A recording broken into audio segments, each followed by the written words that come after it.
Welcome to the Show Me KC Schools podcast, where we help families make well-informed decisions about their child's education. I am Nina, the Director of Programs and Events for Show Me KC Schools.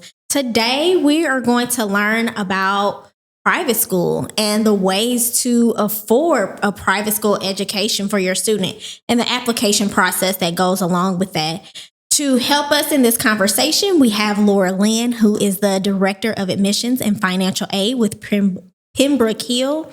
And later in the conversation, in segment 2, we will talk to Cici Tompkins, Director of Outreach with Children's Education Alliance of Missouri. And so she's going to talk with us a little bit about the Mo Scholars Program. Laura, thank you for joining us today. I appreciate it. Thank you for having me. This is really fun. I'd love to talk about private schools and how to afford it. Yes, this is awesome. You know, normally we have this workshop style where we're talking about this about once a year, and the folks at Show Me KC Schools, myself included, bring you in to meet with families and kind of go over this. So we thought it would be great to put this in podcast form. That way families can access it anytime they want. Because sort of the nuts and bolts of it doesn't change, right? We kind of have some of the dates that may vary from year to year, but the meat and potatoes of it is what we need people to get. So thank you. It's an annual process. So it's easy enough to sort of recycle that every single year. That's awesome. Okay, so in an effort to support families and understand the school options, we obviously think it's important to not just talk about their public school options, but obviously private school options as well. We get some questions about that. And so one of the things that often come up is, I don't know how I'm going to afford this. So just to go ahead and dive right into that conversation, can you give us a basic overview of what private school is? Because I think sometimes there's some confusion with families around what private school actually is, and then the typical cost that's associated with private school. Sure, absolutely. So a private school can be a completely independent school, or it can be affiliated with a religious organization or another type of organization. But it is a private organization, private educational organization that is not supported by any city, state, or federal funds. We are governed by typically a board of trustees. It could be a diocese, but we are really driven by our mission. The boards of trustees set forth our charge based on that particular mission, and it allows schools a great deal of flexibility. We're not tied to a particular district's set of curriculum standards that must be followed. We really have a great deal of independence and autonomy in how we develop our own educational philosophy. Okay, great. That's helpful. I think sometimes families get confused between the difference of public charter school and a private school. So having those definitions really help us. I know you can't speak on behalf of all private schools, but for families that are interested in exploring private school options, what would you say is like the typical range they could expect for Kansas City area private schools? Sure. And those private schools, the range of cost is pretty wide. It could be a couple of $1,000s at some schools, and it can be up in the tens of thousands of dollars at other schools, and everything really in between. So I think it's really important that families do their research, use resources like Show Me KC Schools. We've all got our information out there to learn a little bit more about what our particular costs are, as well as our own school websites. Awesome. That's helpful. Yes. I think sometimes we kind of always go to the tens of thousands, and those absolutely exist. But Kansas City does have a few really affordable private school options that have sliding scales and different things. So things do vary. So I appreciate you reinforcing that message and of doing that research. So let's go into financial aid. What types of financial aid are available for families that may be interested in private schools? Sure. And I think the most important thing that families should know is that there is significant resources available to them to explore how they might better afford. I'll use Pembroke Hill as an example. We award $3.7 million in financial aid every year, and about 27% of our students receive financial aid. So Wow. there's significant resources that are available. Mm-hmm. Schools will look at financial aid and the types of financial aid a little bit differently. Mm-hmm. I think the first thing that comes to everyone's mind is perhaps the merit scholarship. Mm-hmm. We hear the word scholarship a lot. Right. We consider that as an academic award. It's typically awarded based exclusively on a student's previous academic experience. Mm-hmm. So for us, a merit scholarship is awarded to our older students because they have a record available to them that shows that academic achievement. So mainly high school. Mainly high school, a little bit in middle school, Okay. although each school might consider that differently based on the age of the students that they serve. Okay, Not that all makes sense. schools work all the way through High school. the upper school. Mm-hmm. Need-based financial aid is really what is offered in the form of grants. Mm-hmm.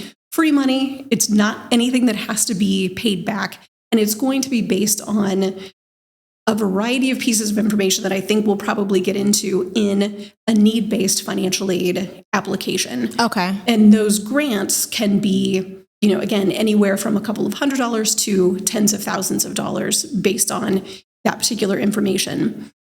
There are some work study options that are available where a student can earn money by working perhaps in the library, shelving books after school, or tutoring other students that they can help pay for tuition by working at the school.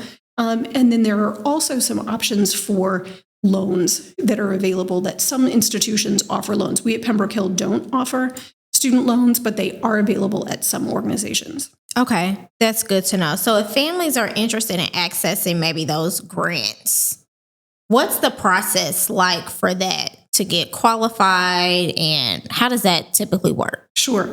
So there is a need-based financial aid process. Most schools will use a third-party vendor to process their financial aid applications. It allows for consistency, equity, fairness in the review process because everyone's information is being reviewed in the same way. We're asking for the same information very consistently from all of the individuals who apply for financial aid. There are a handful of schools that use their own independent application for need-based financial aid, but for the most part, schools in the Kansas City area use one of a handful of national applications that exist out there. And families really want to complete that need-based financial aid application. Okay. I will add that in many cases, families will also need to have completed an application for admission in order to receive a financial aid award. That's certainly the case because the process is time-consuming. We want to really be careful about how we review the information that we have. And so rather than just doing hundreds of financial aid applications, we really focus on those families who have also completed the application for admission, and we review those two things together. Okay. And I'm assuming that most schools will have the information for that third-party vendor on their website or as a part of their application. Certainly. Okay. Certainly. So for those, what information do families typically need for those third-party applications for the financial aid process? What documents or information are they typically asked that they should prepare for when going and completing that? The easiest thing to have available in front of you at the time you're completing that application is your tax information. Okay. Your 1040 documents, your W-2 wages, and if there are business returns or any specialized tax documents, having all of that available in front of you as you sit down to complete that application is really helpful. Okay. All of the applications are online applications at this point. I will mention that some schools will ask you to submit your current year tax documents. Okay. So your 2022 tax return, which can be somewhat frustrating because you may not have that until April. And you're hopefully trying to make a decision prior to that. What we do at Pembroke Hill is ask for your prior year tax return because in most cases, most of our family financial situations don't change that dramatically year over year. So we can use the prior year information, giving families an opportunity in narrative form to provide additional information if there is a discrepancy between that new information that we would expect in 2022. Well, that's good to know. So trying to have that tax information readily available when you're going into that application process. And I know that's different because typically you don't have to provide that information for a public school application. But I do want to know and reinforce that is for the financial aid application and that you would need that information. And definitely not the admission application. I want to stress that while we might ask for those two processes to happen simultaneously, we at Pembroke Hill and my colleagues across the city really do keep those two processes separate. So a student's application for admission would never be impacted by their financial aid application. They are two separate and distinct processes. Good to know. Good to know. Because I think that some families kind of get intimidated and wonder if one is impacting the other. So that's really good to know. And we want very much to take the intimidation factor out of the whole process. It really can be scary. It's vulnerable. It's a lot of personal information. We want to support families. We're here because we love to work with families and we want to help them through this process. And I also want to mention that all of this information is held in strictest confidence. Financial aid committees are very small. Our head of school, our division head, faculty, no one knows who receives financial aid, who applies for financial aid. That information is held very tightly within 5 people at the school. Good to know. So I know we talked about having those tax returns available. So obviously there's some information on there that's going to be going into the decision-making process. Can you talk to us a little bit about what factors typically go into the decision to award aid or not? So we take a look at a very holistic view of a family's financial circumstances, for lack of a better word. We kind of look at both sides of a balance sheet. So we look at family income. We take a look at the assets, whether that's a mortgage or bank accounts or a 529 plan. But then we also take a look at the liabilities. So what is your mortgage payment? Do you have consumer debt? Do you have student loan payments? What are the other costs that are associated with your life? We all know that they are many. And so all of those pieces will factor in. But we also then look at things like, we ask for things like, how much did you spend on a vacation? Are there clubs that your child is part of, whether it be for sports or for another extracurricular kind of activity? Are you receiving support from a member of your family to help pay for tuition? So all of those pieces come together in order for us to review and make a decision about what a family's contribution can or should be to a child's education. Because we do believe, first and foremost, that it is the family's responsibility to pay for education. But we also understand that not every family can do so. And so we want to be able to be as inclusive as we possibly can. And so making sure that we have that aid available. So we do a very, very holistic review. And again, each school might have slightly different pieces of information that they'll ask, but in general, they're going to look at income, assets, debts, other expenses, and then additional support that a family might have. Okay. And so similar to what we would experience like with FAFSA for college and going to a university, you all determine, the third-party vendor kind of takes all this information in and determines what the family's contribution would be, correct? Yes. They give us a recommendation. They give us a number that we then can use as a baseline. What I love about our process is that we are also professionals who like to put eyes on the information and look and say, wait a minute, I'm not quite sure how FACS was really coming up with that figure. And we have the ability to provide additional aid beyond what FACS might recommend. So that's different than the college process because it's the federal government involved and they expect like, this is the college. I have my first child in college and I learned all about that this year. After years in this business, it was crazy to work through it. But we do have quite a bit of professional discretion that we're able to use so that we can make sure we're using that as a guide, but also using our own professional judgment to make the best decision for a family. Okay. I know when we first started, I mentioned that we were going to talk to Cici, which seemed about the most scholarship that's here in the state of Missouri. Other than that, and some of the financial aid that you mentioned, I know you talked a little bit about scholarships and work study programs. Are there other types of aid or financial support that either you have been a part of and facilitating at Pembroke, or that you've heard about in other area private schools? So a couple of different things. One is simply a way that families can make those payments. There are a variety of payment options at most schools, so you're not expected to come up with one lump sum all at one time. I think most of us live within a monthly budget. And so really making sure that you can make those payments on a monthly basis, I think is really helpful. There are some both local and regional scholarships that can be applied for. The Loretto Scholarship is one that immediately comes to mind for students who are attending private high schools. That's a $1,500 award that we as schools have the opportunity to nominate students to apply for every single year. And it's a true scholarship. It's on top of any aid that we would award, which I think is really helpful. The Greater Kansas City Community Foundation also has some scholarship opportunities that families can research and apply for there.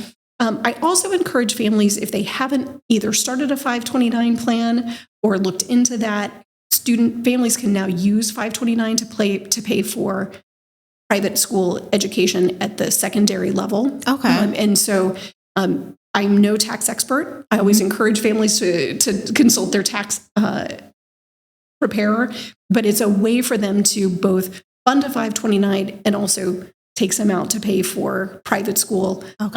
It can help offset some of their taxes. Okay. And we're going to have links to those different resources in our show notes, so be sure to check that out, along with just some helpful information about some of the local private schools in Kansas City and some of those third-party vendors that they're using for that financial aid process as well.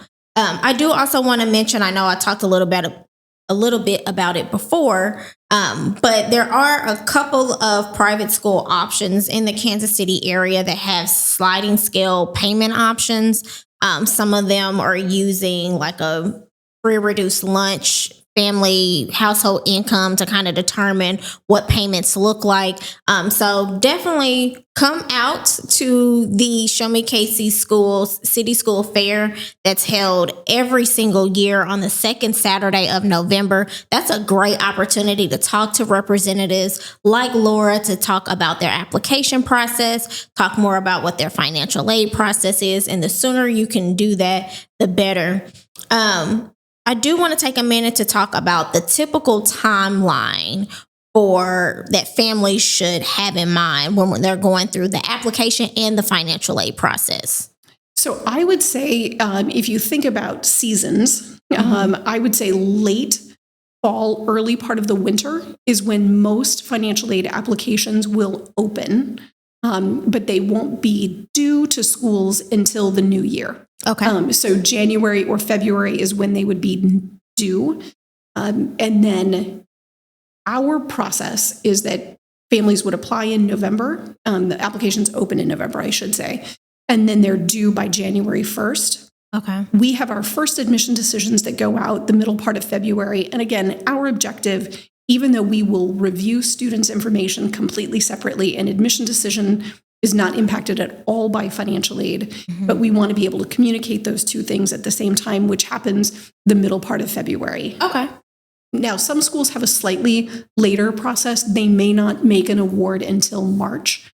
But like I said, each school is just a little bit different. But if you can think about November, December applications opening, completing the application right after the new year, and then getting a decision on the financial aid award by early February or March. That makes sense. And that is really, really close to many of our public school options, both with the Kansas City Public School District and also many of our local free public charter schools kind of follow a similar timeline. Most applications are opening up sometime in November, and then you're typically getting a decision early March, late February.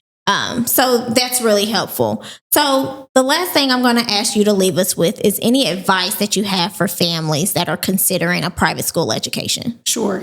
I really want families to ask questions. I want to take the nervousness out of approaching us. We really do want to help.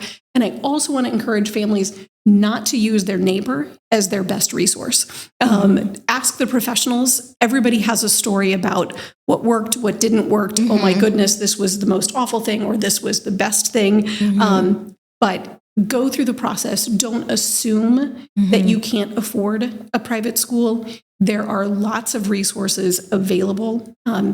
We want to have a very diverse student body, and that can be diversity in all shapes and sizes and forms, and that includes financial diversity. We very much want to encourage families to work through the process, ask questions. Even though it may feel intimidating, we absolutely are here to help.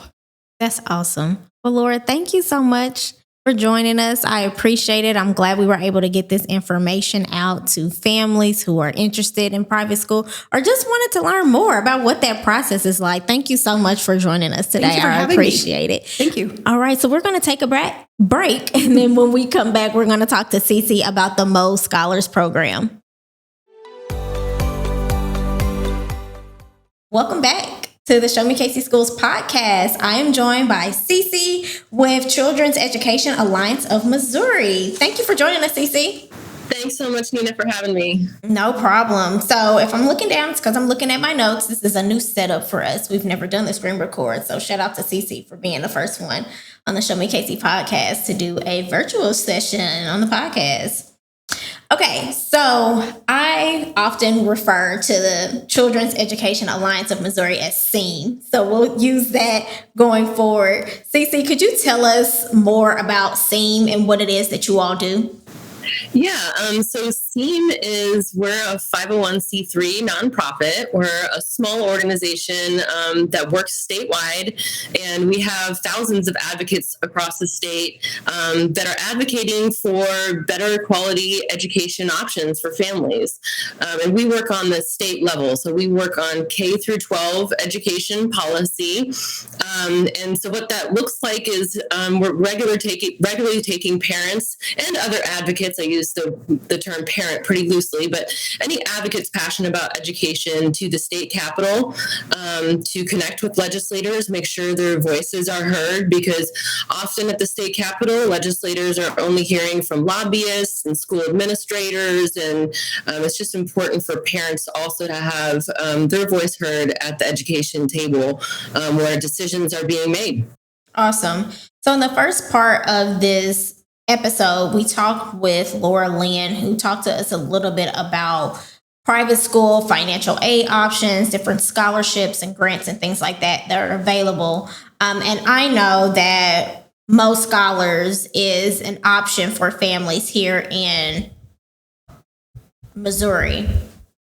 Could you talk to us a little bit about Mo Scholars and what that is? Yeah, so Mo Scholars is a brand new program in Missouri that most people really haven't heard about because it was a law that was passed in 2021, and we're only in the second year that parents can utilize this scholarship fund. So it is a scholarship for low-income families and for kids with special needs that provides $6,375 per year to pay for either private school tuition or homeschooling expenses. So right now, it's a somewhat limited program since it's at the beginning stages of implementation, and we're still working on raising the funds for the program because it is all money generated through donations where donors receive a tax credit in return. So it's a slowly growing but very exciting new scholarship opportunity for families in Missouri. Okay, so if families are interested today, would they just complete an application and maybe be put on a wait list? Or how will that work? So currently, applications are closed for this school year. And then the next round of applications for next school year will be starting February 1st, I believe. It hasn't been announced, but it was February this year. So I'm assuming it will be again this year. But there's a little bit of a process in which you do need to decide if you're homeschooling or if you are looking at a private school. You need to have that private school selected before you fill out the application. So starting between now and February, encourage parents to really decide what options they're looking for next year. And then it's first come, first served. So I can't stress enough the importance of getting your application in on the very first day that you're able to. Okay, and that's typically sometime in February, correct? Correct. It was February 1st this year. I imagine it will be again next year. Okay.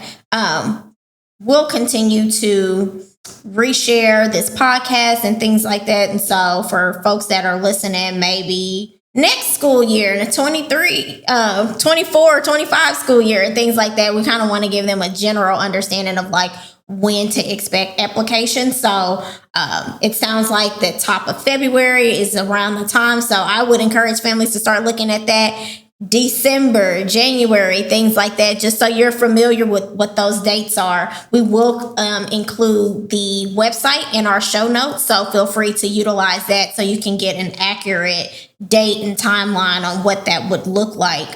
Can you talk to us a little bit about how families qualify for Most Scholars?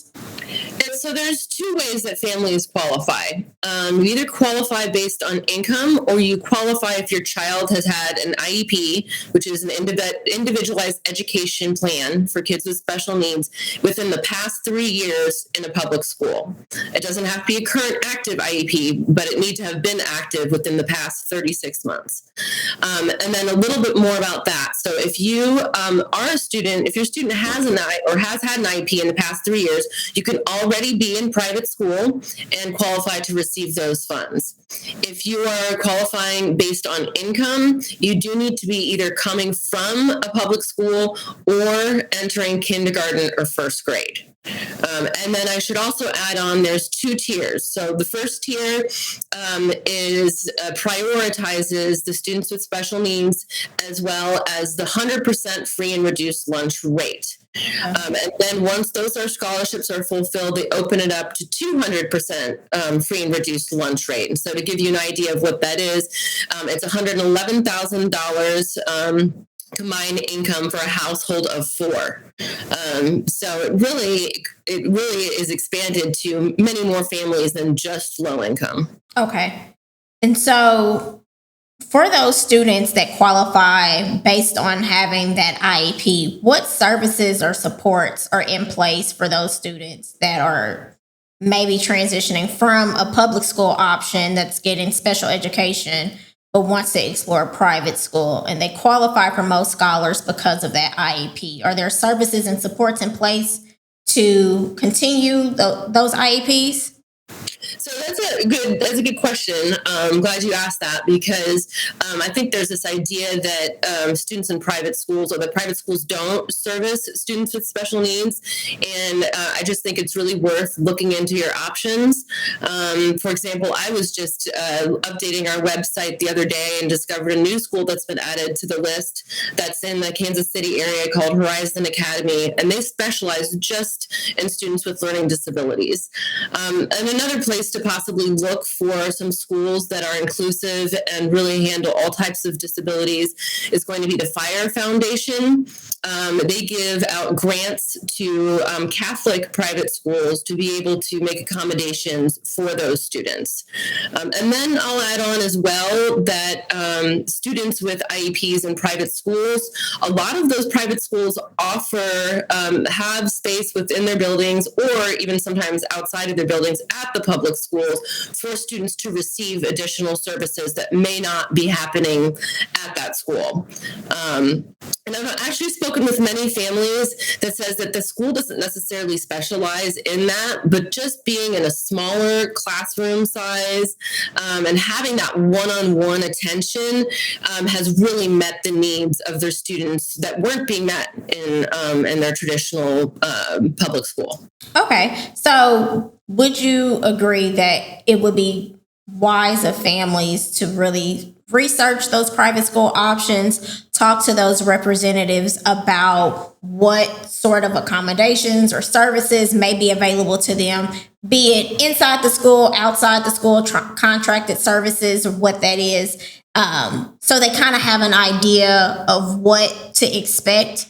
And then once they've applied and are accepted in the school that they want to proceed with, go ahead and the top of February, fill out that Most Scholars application to support with the financial needs of the school. Is that correct?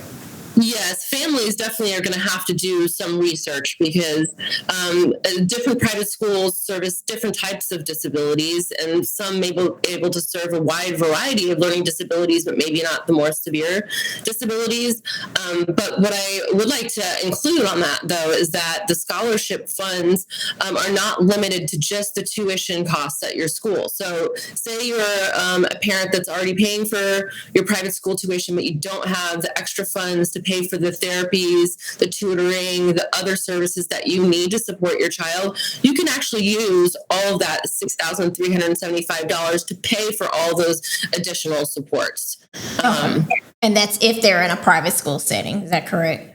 That's if they're in a private school setting, but if a parent is choosing to homeschool, you can choose there's actually a wide variety of ways you can utilize these funds, both private and homeschool, between technology, even being reimbursed for transportation, a wide variety of educational, supplemental summer courses, after school courses.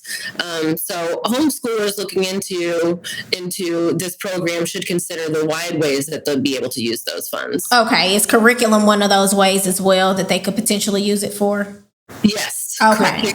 Testing as well. Okay. That's really good to know, because that's definitely a question that I had. I've been asked that before, and I'm like, I'm going to ask Cici what you can use it for homeschooling. So that's great. So I know you said that the program is growing, so what would you say, how many scholarships are typically awarded year to year? So the program can serve up to 3,500 students, but it is a growing program. The first year, there were 1,200 students approximately receiving scholarships. This year, those students will continue receiving their scholarships. They do all the way through 12th grade, as a matter of fact. But then they've added on some new scholarships as well.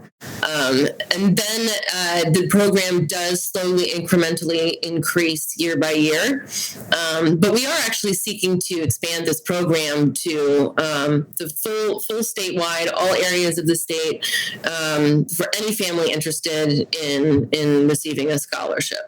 Okay. And I heard you say that the scholarship is renewable through 12th grade. Is that correct? Yes. Okay. Once you receive the scholarship the first year, you receive it all the way through 12th grade, even if your qualifications change. So if your income were to change, anything about the reason why you originally qualified, if you outgrow your IEP and it hasn't been within the past 3 years, you're no longer in that 36-month period, you will continue to receive your scholarship.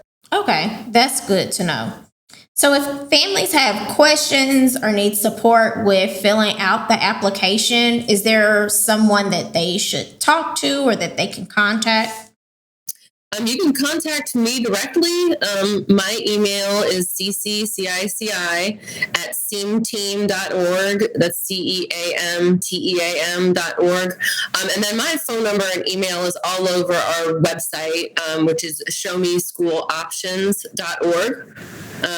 So feel free to reach out anytime. Okay, and we will include Cici's contact information in the show notes so that folks can get in contact with her if they have follow-up questions, if they need support with the application. That will be available. Well, Cici, my last question that I'll leave you with is, what advice would you give to families that are considering applying for the Moe Scholarship? I would say get started today, because it's not always easy finding the school of your choice. Maybe you already have something in mind, but making sure to connect with that school, make sure there's seats available for your child.